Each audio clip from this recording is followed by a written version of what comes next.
Going the distance with local sports. This is the X Sports Network. A&M Medical is Lawrence County's newest medical clinic, specializing in urgent and primary care. Practitioners Andrea Bain and Meredith Hutton bring years of experience and compassion to keep you and your family healthy. A&M Medical features a separate well waiting room to meet your needs. Visit today and ask about A&M's weight loss program and telemedicine services. That's A&M Medical, located at 2367 Highway 43 South in Leoma, Tennessee.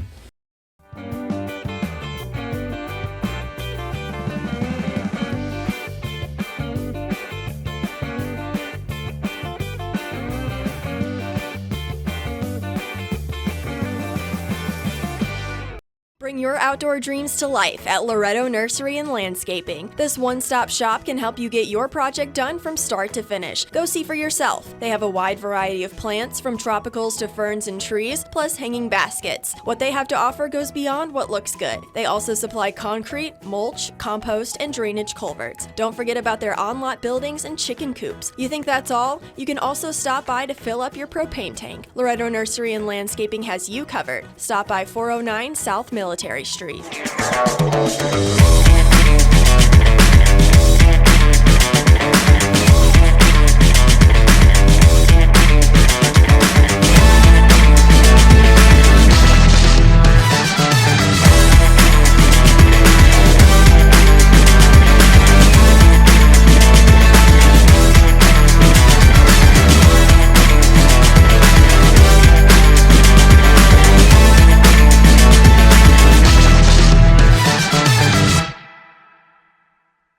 When it's time to build a home, remodel, or add on, Hamby Builders is this area's experienced construction company. From site selections to floors, doors, windows, trim, tile, bathrooms, and kitchen, the Hamby Builders team can make your home the home of your dreams. Hamby Builders is licensed and insured with over 20 years of experience in homes in Giles, Lawrence, Wayne, and Murray counties. Trust your home construction or light commercial project to the team with experience and integrity. Hamby Builders. Call 931-629-5264 or 931-629-9472 today. C&B Linen, fast, friendly, and reliable service is our promise to you. Because you're not just a customer, you're family. From multi-use linen to branded floor coverings and a complete range of cleaning supplies, C&B Linen is here to make sure you have everything you need. From our high-quality products to our fast, friendly, and reliable service, you'll experience the difference with C&B Linen. Because you're not just a client, you're part of our family. You'll be winning with C&B Linen.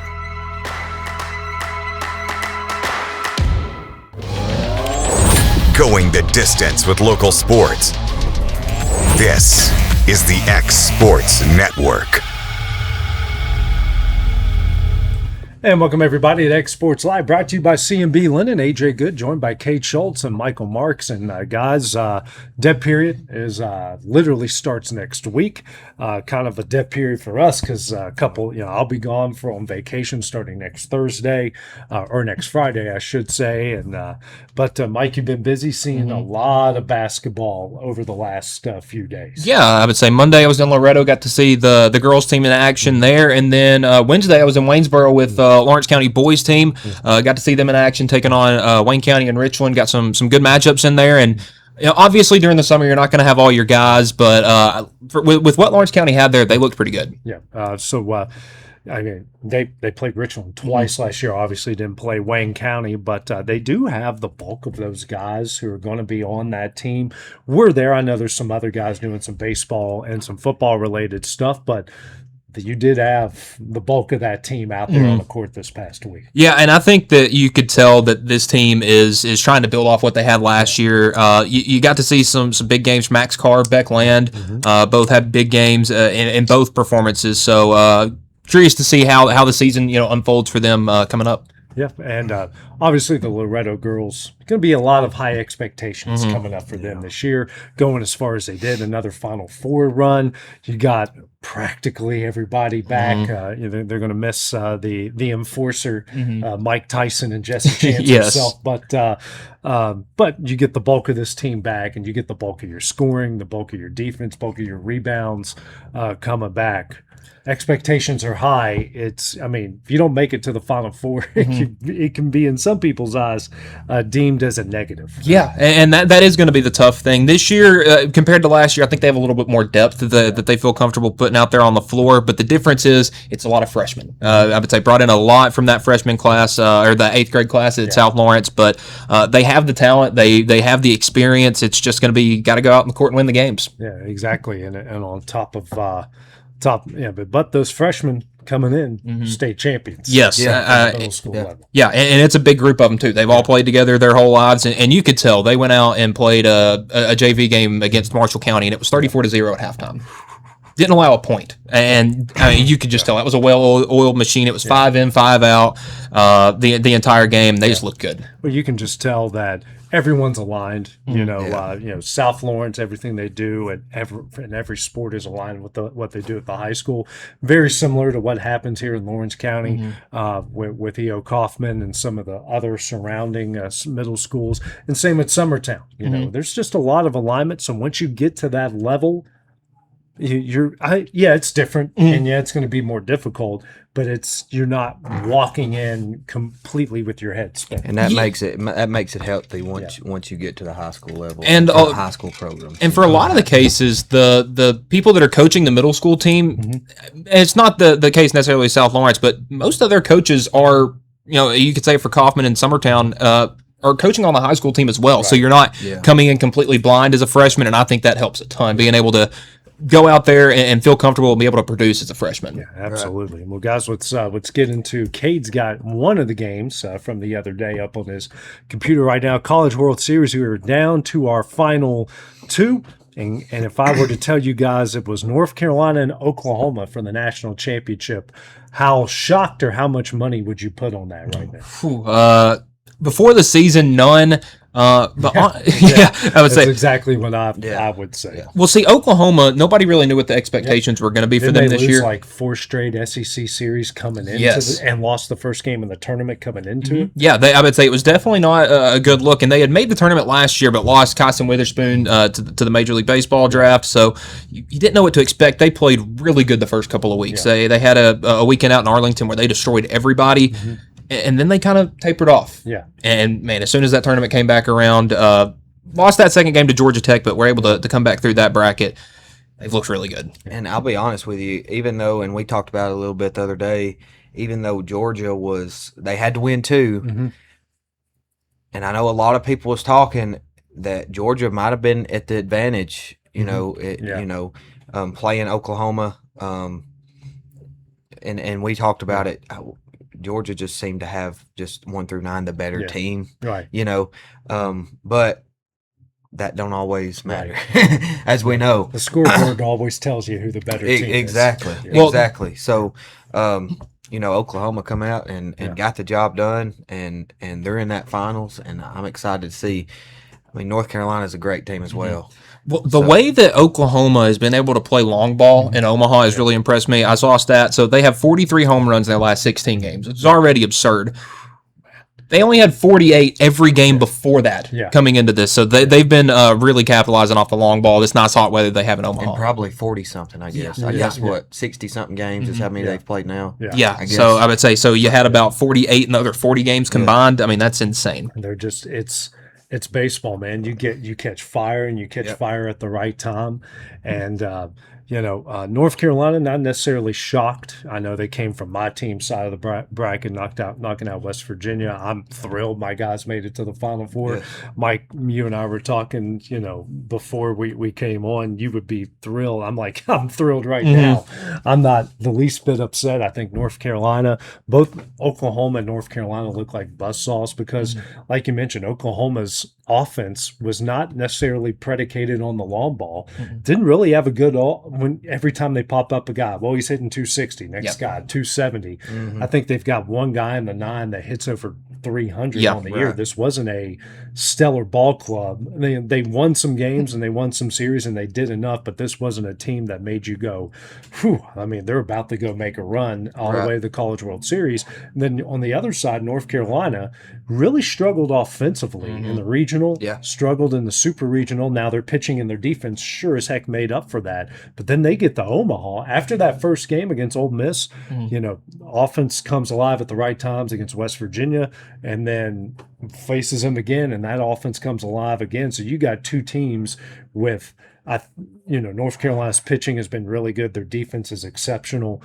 And that offense is starting to come together, where you got on the other side, Oklahoma's offense is looking very, very good as well. Yeah, I'm kind of curious what is going to be the kind of the tipping point for this World Series, because like you say, with North Carolina, it's been their pitching, their defense. Other than that game where they gave up 7 runs to West Virginia in that elimination game, it could have been worse. And I would say when we talked about how that could have been, been much more. Yeah. I mean, 90% of them runs come with 2 outs in the 7th inning. Yeah, you know, and they had the bases loaded, 1 out in the 6th. I mean, I told them if they get 2 runs, or at least 2 runs there, then you get all those runs in the next inning. That 8th and 9th becomes really interesting at that point. Yeah, I think the key for Oklahoma is going to be to start hot, get the lead early. That's kind of how they've been handling things. Is they'll get that lead early, and I just remember in the game Georgia would start clawing back, and then Oklahoma would hit 2 home runs. Yeah. So that seems to be a good kind of a good way to run things. If they can get the lead early, I like their chances in this one. I was joking with you, Mike. I think I kept looking at the other side of our bracket because, we had Troy and Ole Miss and North Carolina. I'm like, I'm not intimidated by these guys. And then after watching the other side of the bracket, I'm like, shoot, we might have had a better chance to make it to the National Championship Series on the other side of the bracket than we did on the bracket we ended up on. Oh, yeah, and I was kind of, just as the Tennessee fan of me, a little upset at the other side of the bracket, because you look, they're 1 swing against Georgia away from winning 2 out of 3 against all 4 of those teams. Yeah, I mean, and then because you look at our side, Troy's offense was, except unreal for that final game, but man, they had chances in that last game. Yeah, they got shut out as Sam Camp was looking creepily. Man, we need to put a bell on that kid. I feel like throwing something at the door just to scare him right now. But anyway, you've got, Troy, I think, got someone on in 7 of the 9 innings against West Virginia. Right, Or, they had bases loaded, nobody out when it was 7-0 in the 7th. Yep. Got a couple guys on a couple other innings with less than 2 outs. West Virginia's pitching and their defense was just really good when they needed it to. But that Troy offense, 5 runs in the first game, 12 runs, and 9 of those came late in that game against Ole Miss when it looked like they were about to be eliminated. You had several offenses clicking at the right time in these games. And that kind of, it feels like that's the case a lot of the time in Omaha. Now, sometimes you do have those 1-0 games, but teams that can string hits together have been the way to go this postseason. And Oklahoma and North Carolina, just with timely hitting, those have been the 2 best teams in the country. And one thing I've noticed all throughout the tournament, guys, is taking advantage of your opportunities. Oh, absolutely. When you get handed the bases loaded less than 2 outs, or if you get the bases loaded nobody, I can't tell you how many times, not just in the College World Series, but in the tournament as a whole, where teams that didn't capitalize on that went home unhappy or into the game unhappy. It's moving runners around. That's what separates the. And not to brag on my guys a lot, but we had a lot of sacrifice punts. We took those extra 90 feet a ton, and then North Carolina did that very well. 2-out production. Yeah, Troy did that. Troy did that really well. Oklahoma's done that. Like the teams that are here are not just relying on the long ball and guys throwing 99 and striking guys out. Like they're very solid defensively. They're taking advantage of their opportunities. Very good with 2 outs and with 2 strikes. On top of, how many 1-2, 0-2 pitches we've seen flying over the fence? Yeah, it feels like a lot. Yeah. I would say that there have not been. This has definitely been a tournament where I would say you can use your waist pitch 0-2. Yeah, and it's for baseball purists. It's like we always say, baseball's the ultimate game of situations. All 8 teams that made it played the situations better than anybody who got there. And if you're wondering why a Tennessee is, no offense, but Tennessee isn't there, or a Vanderbilt isn't there, or why Alabama did not last very long. Yeah. Not good situationally. Yeah. Right. If you're not good situationally, the tournament exposes you. Right. Yeah, I was about to say, when you were talking about, being situational, the 1 or 2 for 21 that Tennessee was in those 2 games in Chapel Hill, that's exactly what I'm thinking of right now. Two one-run losses. Exactly. I would say you're right there. You make one hit in each of those games, and they're completely different. But the teams that have been hitting the ball well are the ones that are still standing. Yeah, you guys could have took North Carolina off our hands, and we would. Just kidding. Yeah, that's what I'm sitting here thinking is, man, if we win that regional, could Tennessee be the team standing there? Who knows? Who knows? Well, guys, let's get to the the first game's tomorrow night, I do believe, between Oklahoma. And then you got, I think, a day game Sunday, and then they'll play again if needed on Monday night. Well, let's get to the big news in the world of baseball. Some sweeping changes being proposed by Major League Baseball. I'll just read the article straight from ESPN. MLB proposed widespread changes to its amateur entry system that would cut signing bonuses by more than $150 million annually, make high school players ineligible for the domestic draft, and institute an international draft, sources told ESPN. The proposal made at the collective bargaining meeting with the Players Association on Thursday called for the domestic draft to be shortened from 20 to 12 hardened slot rounds and the amateur signing bonus pool to be nearly half by $200 million. According to sources, the international draft, which would cover all amateur players outside the United States, Canada, and Puerto Rico, would also be 12 rounds with $200 million bonus pool, sources told ESPN. The amateur entry plan comes after Major League Baseball's initial proposal to institute a salary cap system to govern the game. With the December 1st expiration of the collective bargaining agreement, the sides are in the midst of high-stakes bargaining in a generation with players vehemently opposed to the cap. They chaff likewise Thursday at the proposal, saying the proposals fall woefully short and the players would lose $1 billion over the course of the next 5 years, including $400 million from this year to 2027. So here's a bullet points of the changes. Minimum draft age of 20 for domestic players, raising the minimum age of international players from 16 to 18. The ability to trade all draft picks, but only for the following draft. 2028 picks could not be dealt until the end of the 2027 draft, with no dealing of back-to-back first-round choices. A maximum signing bonus of $10,000 for undrafted players, with international players who make a full-season minor league affiliate receiving $30,000 bonus, and domestic players receiving $30,000 bonus if teams want to remove them from the eligibility from the Rule 5 draft. The reduction in the draft lottery from 6 picks to 4. The elimination of competitive balance picks currently awarded to annual to lower revenue and smaller market teams. So basically, no more high school kids, and they're cutting off signing bonuses. And I don't know why they're stuck out to me when you were reading that. Yeah, I don't know why. With the free agent thing, down to 10,000 just for being undrafted. Undrafted limit, 10 grand for. Yeah, which is a lot of money. Yeah, but still, in the terms of you got to live off that. Exactly, This is going to have, if this does pass through, this is going to have monumental changes on baseball at every level. Because now, this makes me think, and this would be something that you'd like as a Vandy guy. All those guys that Vanderbilt signs year after year that they're never showing up to campus. Now they're there. Exactly. All those guys that LSU and Tennessee and Arkansas sign that are going to go be first 2 or 3 round picks that you never even dream of coming to campus, they're going to be there now. The college baseball game is already great where it is. Right. It's going to be able to expand, and I think that college baseball is sort of going to try to replace, sort of in a way, the rookie ball in low A. Yeah. Because it seems like what they're trying to do is try to limit the minor leagues to try to save money. Yeah. Well, too, and you have so many. With international players, these teams can sign these guys at 14, 15 years old, 16 years old. Like, you think of Acuna. I'm a Braves guy, and you think of Acuna, you think of Ozzie Albies from the Braves. They sign these guys at 16, 17 years old and go ahead and get them in their system, and they're locked. They got them locked. Sign them for nothing, and I think that, I don't know, the push of so many international players is starting to. You're seeing so many of that, and over the last few years, you're seeing less and less of the high school player getting in.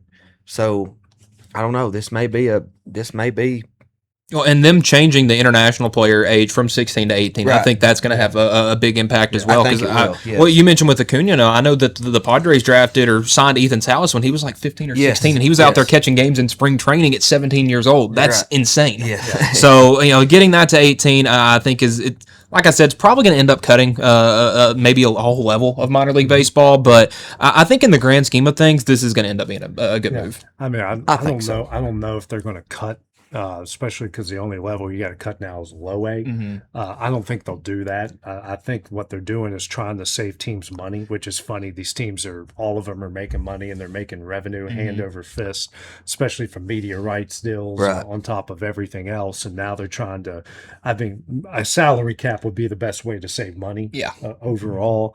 But I don't mind them making, every other league says, no high school kids. For the most part, hockey's quit taking high school kids. Basketball doesn't do it anymore. NFL does not. So they're just joining everybody else. So I don't have a problem with that. It's going to make college baseball better. Right. Because those kids now got to stick around for at least 2 years. Yes. Unless they do, maybe they go international or whatever the case may be. And we may see that start happening. If there's a guy that thinks he's going to be, a highly touted guy, go play in, I don't know how it would work, but go play in Puerto Rico or the DR for a year and see how that works. And I think that hopefully they won't contract. They've already done enough when it comes to minor league baseball, and I hate that because there's so many of these small towns that have been shaped by their minor league team. But I think that them cutting, taking it from 20 to 12 is basically to help these teams, quote unquote, save money by not having to pay. I would say those last 8 rounds are going to be 8 guys that will probably never sniff even the medium, the double A, triple A stuff like that you're having to waste money on essentially. So I would say that's another good. Sign them to lower level minor league deals. Yes, all these free agents and put them in wherever. So. It's just I knew that them cutting bonuses and cutting all that stuff they were not going to have a lot of fans in the Players Association. Guys, I don't know. I don't like the sound of it because it sounds like we're about to go to a strike. Yeah, I would say I don't know if I'm not sure if we'll have a 2027 season because. Right now, it's players versus owners because the players want to keep all their money that they're promised. I mean, Juan Soto's $750 million pretty much. Yeah. You don't want that have that cut. No. But then there's teams like, and they're having a good year, but Tampa, the Athletics, there's teams like the Twins that don't spend money, and they have they don't care on being able to compete year after year. They just their ownership wants to try to generate as much revenue as they can for themselves, and it's. I mean, look at Oakland. The lack thereof now. I would say they've made the move, and is it for the good? Is it for the bad? Who knows? I think it would be good to get all the owners and all the GMs and all the coaches in a room, bring them into a theater, put on Moneyball, and just hit play. Yep. And let them watch Moneyball. And Brad Pitt and Moneyball, and let them walk out of that room and see if that changes anything. We'll see, we'll see. I don't necessarily know about that. But finally, that kind of leads into the bill that, let's see here, the Save College Sports Act is heading to the Senate for approval. The Protect College Sports Act, spearheaded by Ted Cruz and Maria Cantwell, a Republican and a Democrat, would provide the NCAA with an antitrust exemption so they could enforce a cap on payments to athletes as well as rules related to eligibility, transfers, and college sports. It also creates an opportunity for schools to sell their media rights as one large entity rather than on a conference-by-conference basis, which is intended to help fund less profitable sports, close a significant financial gap between most of the college sports and its 2 biggest conferences in the SEC and the Big Ten. The Senate Commerce Committee voted 19-9 on Thursday morning to move the bill forward to the Senate for vote. The details of the proposal are still subject to change. Again, this is another thing that I think is a good move because, listen, college sports probably needs a cap worse than Major League Baseball. I mean, we have a generation of athletes right now trying to hold universities hostage for as much money as they can. And obviously, listen, if I have an opportunity to hold somebody, quote unquote, hostage for money, I would probably do the same. And it's keeping on trickling down. And before we know it, it's going to get in our high schools and probably already has. and it's just going to keep trickling down. Yeah, I would say there needs to be some sort of hard rules kind of put on this to prevent that, and I think these antitrust rules could do that. Yeah, and I don't mind the cap, the eligibility stuff. I'm fine with the one-time penalty-free transfer. Fine with that because we basically have them, except for the cap, we have those other things. My big problem is this media rights stuff because I just see this. I'm sorry, I thought I had it on silent. That was my turkey. I just see this to be a mess that is going to be worse for us, the fans, because if they can sell these rights school by school, like how do you know who's going to be? You'll have schools that are just ESPN schools, schools that are just Fox schools, or you might have schools say, you know what? The only way you can watch our home games is on an app. Yeah, and then you got to pay for that app. Yeah, exactly. And then that's when it becomes a giant mess. And who's to say? And I know that's intended to like defund all the other sports and whatnot. Who's to say they're actually going to do that? They're not doing that now. If anything, they're cutting them. Exactly. So what makes you think that they're going to use this newfound media rights? You know, Tennessee sells all their rights to ESPN, and are they going to kick that down the cross country and women's soccer? There's no way you can make them do that. Right. So how, that's the whole thing about this is the conferences are selling their media rights. It's like, yeah, because everything's, where to look for this. The SEC's on ESPN, the Big Ten's on Fox. Like we all know where to look for this. It's giving you continuity. Yes, should they be trickling all that down? But who's to say they won't just do the same darn thing if they sell their own media rights? And that's exactly what will happen. I mean, this isn't about saving, the Olympic sports and stuff like that. It's making the universities as much money as humanly possible. Yeah. And that's kind of the mantra in sports right now. It's make the people in charge as much money as possible because that's who signs the checks and pays the bills. But it's kind of ruining the integrity of sports. Yeah. I would have to. Definitely. I have to agree. Well, guys, coming up next, we're going to have some fun. We're going to play some trivia with these two guys, and then we're going to go to our favorite game of the summer. Name that schedule. That'll be next here on X Sports Live, brought to you by C&B Linen. LUS is committed to our customers, from providing and maintaining energy-efficient utility services to friendly, helpful customer service. LUS is there. At LUS, we're always challenging everything we know, every day. We strive to improve efficiency and reliability while focusing on our responsibility to our customers and the community. It's our promise to provide dependable service to our customers every time. Because we don't just work in Lawrence County, we live here too.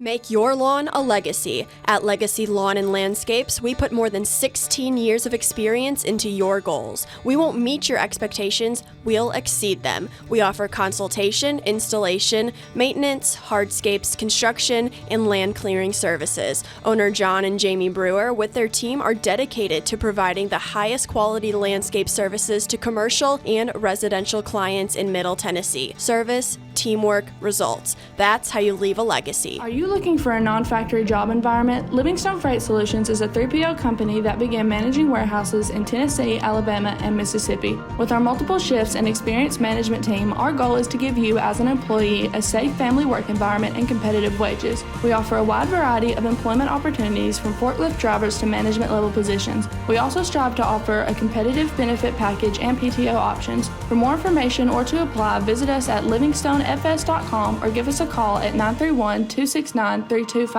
At C&B Linen, fast, friendly, and reliable service is our promise to you. Because you're not just a customer, you're family.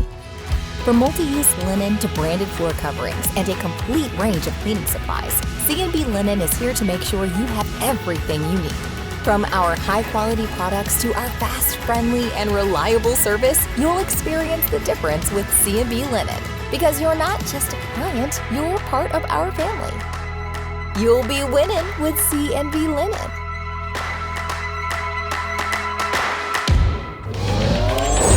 Going the distance with local sports. This is the X Sports Network. And welcome back to X Sports Live, brought to you by C&B Linen. Cade kind of went on a little bit of a rant here about it's not anti-World Cup, it's anti-stadium surface. Basically. Yeah. Basically.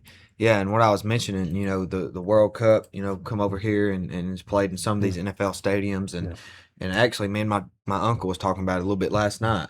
We've seen some things at supper, and with how the last couple of years the NFL, you're seeing a lot more kind of over the last few years of Achilles injuries and the problems with that, and that goes straight. People think that goes straight to turf. You already have problems with how I say problems, the issues that players have playing on turf, the slips, even if players don't get badly injured or tear something, the tweaks, the game or two they have to be out because of something, whatever it may be, but not good. So soccer comes over here, they pull up that turf, put grass down, very nice grass, and then only to pull that back up and replace it with turf again.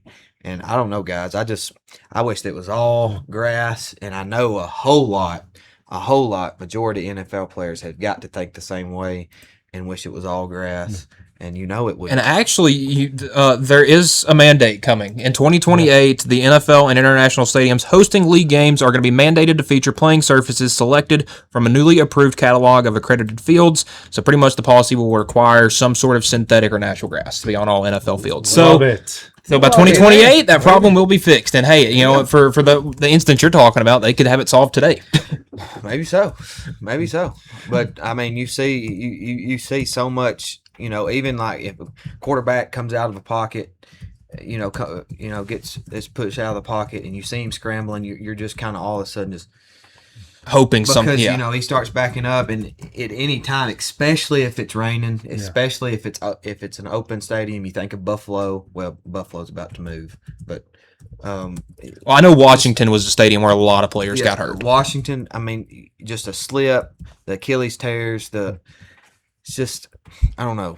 It wasn't as safe, and things can happen on. I mean, it's football. Things can happen on grass, obviously. Yeah.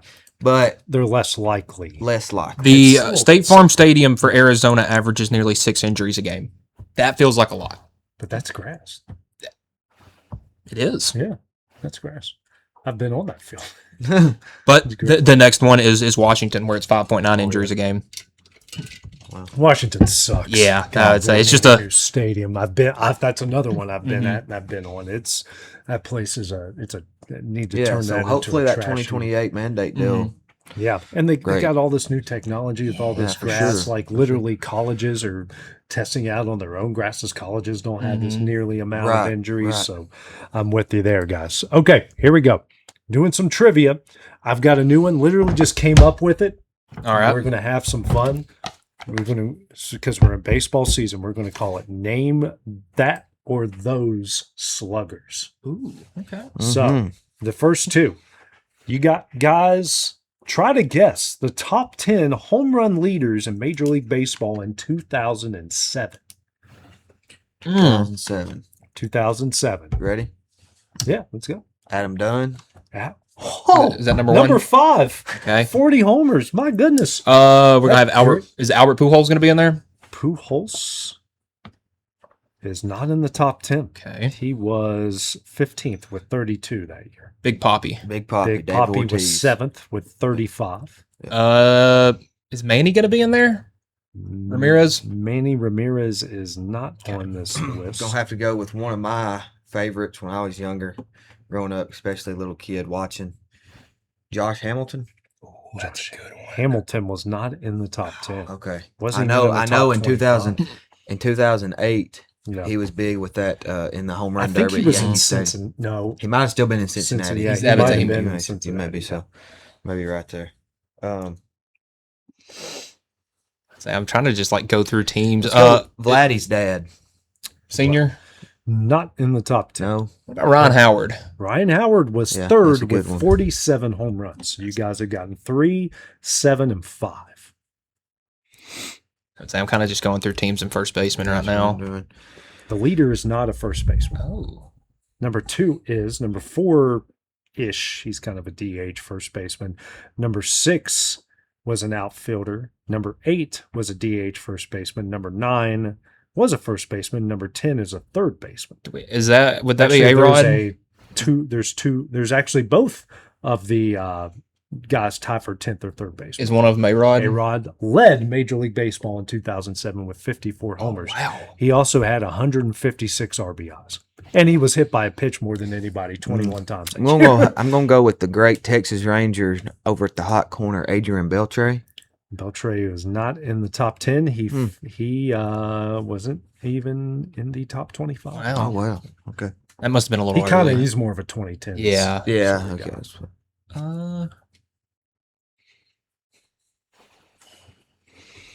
Trying to just go through teams. Actually, A-Rod was a third baseman because he's with the Yankees. Yeah. Well, he started with Texas too early on. Seattle, then Texas, and then signed that big deal, and then signed with the Yankees. It was a whole. I remember that whole deal. Jeff Bagwell on here. Bagwell's not. No, I think he retired by that point. That's what I was thinking. And Bonds was out of the league at this point, was he not? Or getting there? He broke the record this year. Okay. In 2007. I guess Ken Griffey was done. He finished with Cincinnati. But that would have been like closer to 30 home runs, so he was 22nd on the list. Okay. He had 30 home runs. Okay. I feel like Number 3 played for the Phillies. Utley? Collins? No, you already said. I said Howard. Yeah. My bad. Number two was a Milwaukee Brewer. Is it Braun? Prince Fielder. Oh, well, actually both. Really? Prince Fielder had 50. He was second. Ryan Braun is tied for 10th with 34. Okay. ah, Okay. I'm gonna go with the Minnesota Twin, Mauer. No, yeah. he was Not in the too top big on the 10. So power. you guys have gotten the top 3, 5, 7, and one of the 10. So you need 4, 6, 9, and the other one tied for 10th. I'm gonna go with Cespedes from the Mets. No. I will say number 4 played for the Tampa Rays. Carlos Pena? It was Carlos. 46 home runs. Number 6 was a Colorado Rocky at the time. Okay, we're gonna have to go with Holiday. That was Matt Holliday. Good 36 home runs. Number 8 spent a lot of time in the American League Central. He was with the White Sox at the time. Ooh. Did you say who else would have been on that team with Adam Dunn? Well, Dunn was a Red. Oh, I would say he would have been on that Red at the time. Yeah. White Sox. He's one of the very few who have hit over 600 home runs in his career. Oh, that should totally give it away. Yeah, it should. He's played for Cleveland, the White Sox. Oh, is it Tomei? Tomei. Yeah, I forget he was with the White. I forget he spent some time with the White Sox. You said Cleveland. I was like, number 9 was a longtime Houston Astro. He also spent some time with the Cardinals. Ooh. I can't think of his name. Left-hander, big left-hander. Oh, it's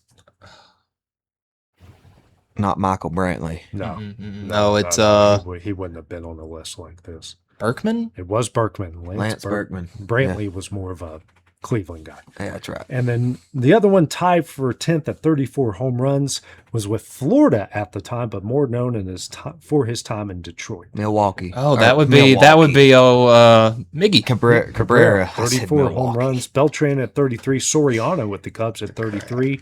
Carlos Lee at 32 of Houston, and Pujols was there 15th with 32. So we're going to move it ahead 10 years, guys. I was about to say, I was 4 years old that season, so. 2017, who were your top 10 home run guys? And we got a 3-way tie, actually a 4-way tie for 8th, so that takes us into 11. Is Judge up there? Judge is number 2. I would say, I know he went crazy that year. I'm going to go with 52 home runs that year. I'm going to go with a lost kind of a Oakland A, Chris Davis. Chris Davis finished 4th that year with 43 home runs, 110 RBIs. Struck out 195. Yeah, he did strike out. Judge struck out 208. But let's throw Trout in there. He probably got hurt, but I'll throw him in there just in case it was a full year for him. Trout's not even in the top 25. So he got hurt. I I know JD Martinez had a crazy 2018. Was he? Did he have a big year in 2017? 45 that year. It doesn't say. It just says TOT. So I guess he got traded. That year. That was. I think the Diamondbacks Was started that year. Altuve up there that year? Altuve? Nah, he wasn't a big home run guy. Well, just Fingers Martinez. So you've got 2 and 3, and 2, 3, and 4 actually right now. He wasn't too crazy, but was Mookie up here? Mookie Betts. He had a really good 2018, but I don't know if 17 was his home year. run wise. Okay. Yeah, because 18 he was still with. That was the year he won. That was the year he won MVP. Yeah, he won MVP that year. Number 1 should be obvious. 17. Stanton. It was Stanton. Oh, yeah. 59 home runs, 132 RBIs. So yeah, I feel like the last 4 or 5 years have hurt his career image so much. 5 through 10, and remember, there's a 4-way tie for Abe. So it's so we got a lot in here. Okay, kind of just going through teams. 17. Is everyone in Carson? Yeah. Number 8. Is he on there? He's one of the 4 tied with 38 home runs. He had 38 with Cleveland that year. 107 RBIs. He also walked 104 times. Judge actually walked 127 times that year. That's wild. He is the ultimate home run guy. 52 homers, 114 RBIs, 208 strikeouts, 127 walks. How about the Toronto Blue Jay Justin Smoke? I didn't think any of you really guys were going to get that. 38 that was a heck of a pull. 90 home. Oh 90 man, I did not think any of you guys would get that, but he had 38 home runs that year. Wow. Former Bluefield Blue Jay. I think he's a one-time All-Star, maybe a 2-time. Yeah. What a guy. There's one in here I know you guys won't get. What's the team? The Rays. He's one of the 4 tied with 38. So you guys gotten half of the 38 group. I don't know if I know any Rays from I'm just 2017. going to say Logan Morrison. I did not know he Never had heard of 38 that. home runs. I did not know. Yeah. No. One hit wonder, literally. You got a catcher that's also one of the other ones tied with 38. Salvador Perez? No. My good guess, though. He's always been the team's very a good guess. Oh gosh. Think of that division. Maybe. No. The team. The actual team? Yeah, the Royals. Who was their catcher in 2017? Oh. He DH'd a lot too, so it's kind of half in. Would it have been Carlos Santana? No. I don't know if he ever was with Kansas City. Oh man. The Moose. Oh, Mike Moustakas. Yeah. So okay. we've gotten all So that. he was over at third base you too. Still need 5, 6, and 7. And I'll basically say it. They're all West Division guys in the AL and the NL. Okay. So you got 2 from the AL West, 1 from the NL West. 2017. Machado wasn't up there, was he? No. He was with. He had 33 with Baltimore. I would say he was still with Baltimore because he got traded to the Dodgers in 18. 18. That was 18. Man, is Puig? Y'all see how Puig? No. No, he can rot in hell. Okay. Would a Justin Turner be up here? He would not. Yeah. I'm thinking of it. This may be a little too late, but is Matt Kemp in here? No. Let's go Paul Goldschmidt. No. Nope. Goldschmidt. Oh, just on the outside. He had 36 that year. Would Arenado be in here? Arenado would not. He's just on the outside. Is there a Rocky? Is there a Rocky on here? No. It is a Ranger, Dodger, Mariner. Oh boy. Is the Mariner Nelson Cruz? It is 39 home runs. He's 7th, so you're still missing 5 and 6. The Ranger. Oh, let's go Joey Gallo. That was a good 41. Yep. 40, look at this stat line: 41 homers, 80 RBIs. Yep, he just only hit home runs. Wow, it's ridiculous. Because we were going to 2007. A-Rod had 150. Had 150, RBIs, yeah. And I'm like 41 and 80. Like, how is that? That's possible? Insane. Yeah, like your lineup sucked. Yeah, that's what I was about to say. This guy's either the leadoff man or his team just was not good. Yeah, and the park he was playing too, which was very homer hitter friendly. So we're looking for a Dodger outfielder for the Dodgers. He only I had think one. it'd be Matt Kemp. Yeah. I thought it would. No, but Kemp was long gone. By this Yeah, point. I would say he won the Another MVP guy- in like 12 or another guy that 13. needs to be binged in the head as many times Ooh. as possible. Not the guy we're talking about, but Matt Kemp. Yeah, and this would have been way too early for. Or no, was this Cody Bellinger? It was 39 home runs. He finished was that his sixth. rookie year? I think that Yeah. may have been. Yeah. Wow. Yeah. All right, guys. It's time for the fun of college football. It's time for Name That Schedule. I'm not going to give you any tips, no nothing. All Here we go. right. First game, home versus Boston College. Home versus Western Carolina. Neutral site location That'd be versus Clemson. Miami of Ohio. Hey, I go through. Oh, I'm sorry. Yeah. I'm sorry. Home versus Kansas State at Arizona, week off at West Virginia. Home versus Texas Tech. Home versus Utah at Houston at Iowa State. Home versus Colorado at BYU. I'm going to stick with Clemson. It's going to be Big It's 12. a Big 12. Okay. Yeah. Is that last game of the year against BYU? It's not Utah because they're both on there, but would this be considered a big rivalry? No. No, not what. Okay. That makes me think. It's hard to have rivalries in any of these Yeah. conferences, especially the Big 12 now. Oklahoma State. No. Well, I guess the first few games was non-conference games. Oh, okay. I'll let you throw a couple guesses. I think I got I'm it. not Is it Cincinnati? It is Cincinnati. Okay. Well, you said. Well, I was like, let's think of their non-conference, Yeah. Big 12. And once you said West Virginia, yeah. Yeah. Well, Miami of Ohio, which is a big rivalry, and they're playing them at the Bengals. Yes. So I was trying to almost said home. I'm like, that's not home. It's a neutral site. That's kind of a big rivalry. Finally, stay in Power 4, so that should eliminate half of Division 1. Pretty much. Yeah. Home versus North Texas, home versus Howard, home versus Western Kentucky, home versus Northwestern, at Rutgers, at Nebraska, home versus Ohio State, at Michigan, home versus Minnesota, week off, home versus USC, at Washington, home versus Purdue. Northwestern. No, they're on this schedule. Oh.